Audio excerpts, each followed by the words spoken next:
away with being involved in the disorder on Tuesday or on Saturday, you absolutely haven't got away with it. We are coming for you. We've got hours of social media footage. We've got hours of CCTV footage.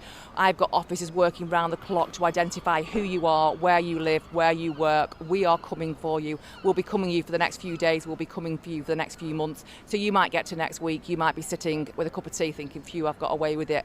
Please let me reassure you, you haven't got away with it. We are coming for you. You will feel the full force of the law. I want to reassure the communities that we are absolutely able to cope with what's going on. We have got 8 PSUs here in Merseyside today. So what do I mean by a PSU? Each PSU has 1 inspector, 3 sergeants and 21 officers.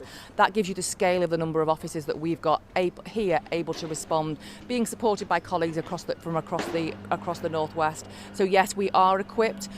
Are the officers who are getting injured having an impact? Yes, it is, but we absolutely have sufficient resources to cope. Wow. So that's good night.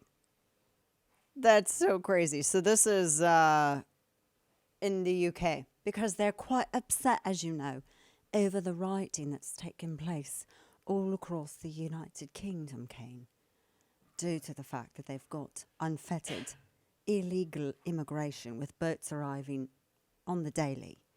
Don't think you're getting away with being on social media. You're not getting away with that. And if you can't talk nasty about any of this, you can't talk about the riots, can't talk about any of it because they'll come get you. What is she going to do? What are they going to come get you with? Sticks? Yep. They're not even allowed to be armed. They aren't even allowed to be armed. Welcome back to the program. Dana Lash with you at the top of this third hour. We're already at the third hour. And I got to tell you, it's just wild. The whole thing is crazy. They're just going nuts over there. They're going wild over social media. And I'm like looking at a couple of these headlines. Bear with me here. I'm looking at a couple of these. They're going wild because they see social media posts. They have this this statute that they've had in place for a number of years. But if you incite on social media, then they will arrest you. There were people that had a van that was wrapped with a pro-Christian message, and they were arresting people for talking about their Christian faith openly over there. I mean, this is just it's really, this is one of the reasons why people have been rioting, because the UK has been just hammering its own citizens, but yet the people who have been involved with aggression, the criminality, the violence, etc., they've been getting slaps on the wrists. And that's one of the reasons why that people have kind of had it, and they've had these protests and then riots from some of these protests break out across Britain. And you had all of this really kicked off when they had the kids that were murdered by this 18-year-old British citizen born to Rwandan parents, and he went on this stabbing spree. And this is after, you've had decades of the Rotherham stuff. This is how you've had people attacked, terrorist attacks, people driving their cars into people. There's been a lot of stuff has been building. And so this was sort of, the proverbial straw that broke the camel's back. And they've accused Elon Musk of somehow being culpable because people are able to speak on X. And so they've been, kind of culpable with us. It's just wild. It's just, and then if you're in the United States, they've been threatening to try to, we'll extradite you.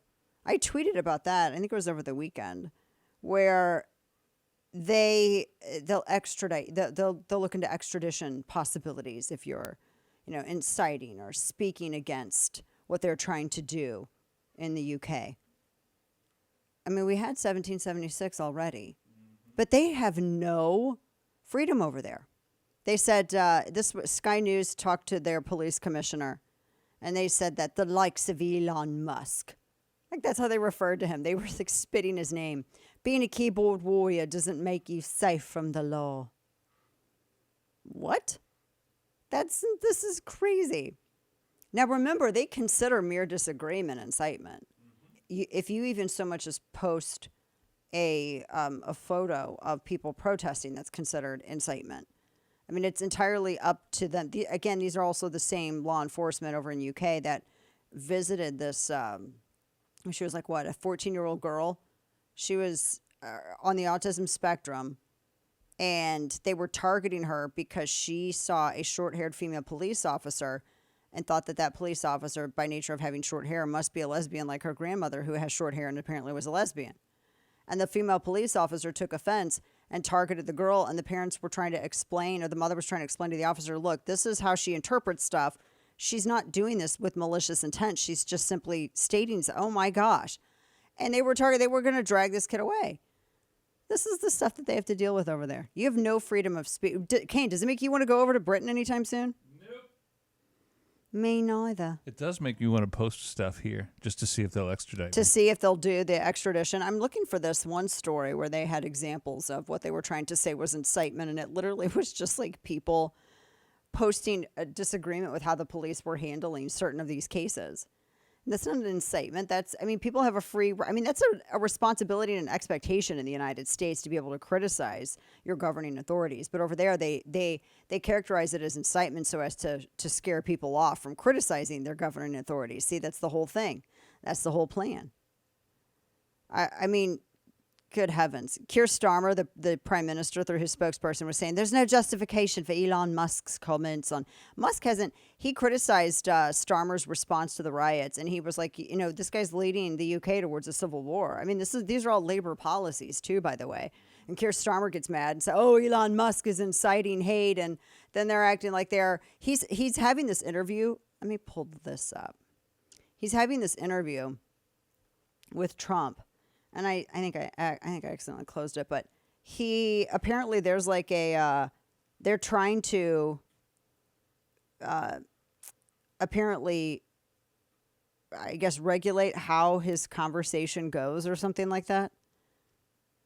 The EU wants to dictate how Musk is going to conduct his conversation with Trump on X. The European Commission sent Musk this letter wherein they were telling him, quote, I'm writing to you in the context of recent events in the United Kingdom and in relation to the planned broadcast on your platform X of a live conversation between a US presidential candidate and yourself, which will also be accessible to users in the EU. And they said, they tell him, quote, I'm compelled to remind you of the due diligence obligations set out in the Digital Services Act, as outlined in my previous letter. And as the individual entity ultimately controlling a platform with over 300 million users worldwide, one of which, 1/3 is in the EU, has been designated a very large online platform, which, sidebar, they capitalize that. Very large online platform. Is that like a thing over there? Apparently. Is that like an actual classification? Is that... They continue. You have the legal obligation to ensure X's compliance with EU law and in particular the DSA in the EU. So they said that they're demanding mitigation measures put in place regarding the amplification of harmful content in connection with relevant events. They said they want informing EU judicial and administrative authorities without undue delay on the measures taken to address their orders against contact considered illegal according to national or EU law, et cetera, et cetera, et cetera. They remind him that they already have formal proceedings going on against X under the DSA, notably in areas linked to dissemination of illegal content and effectiveness of measures taken to combat disinformation. It's not disinformation, it's actual people's videos from like protests and riots, etc. They're like threatening him, though. They said that any negative effect of illegal content on X in the EU, which they add, could be attributed to the ineffectiveness of the way in which X applies the relevant provisions of the DSA, may be relevant in the context of the ongoing proceedings and overall assessment of X's compliance with EU law. This is in line with what has already been done in recent past. And they get in and get it. So they're threatening him. Like, don't talk about any of this stuff. Don't show any of this stuff. Don't get in any of this stuff. And Terry Breton. And then they have the CEO of X CC'd. So they're seeing this conversation and they're threatening it because they can't shut X off. So they're threatening him, essentially. This is wild. I mean, it's not anybody else's fault that the EU is having an immigration problem, that the UK is having this kind of issue, that they're seeing an uptick in crime and assault and murders and etc., violent crimes. And to talk about that isn't incitement, nor is it misinformation, disinformation, or anything else that they want to spin this. Just something else. He's but immediately Keir Starmer hasn't been in office very long, and he and Musk already dislike each other. Keir Starmer is a far left Marxist. He's a Marxist. He's a labor leader, but he's a Marxist, and that's and he's essentially tripled down on continuing all of the same policies that have put the UK in this position. He was against Brexit, all this other stuff. So I mean, this is just this is pretty unbelievable. I mean, it's not unbelievable. I believe it. It's just the fact that they were even looking to see how far their tentacles could stretch here over the United States with something like this.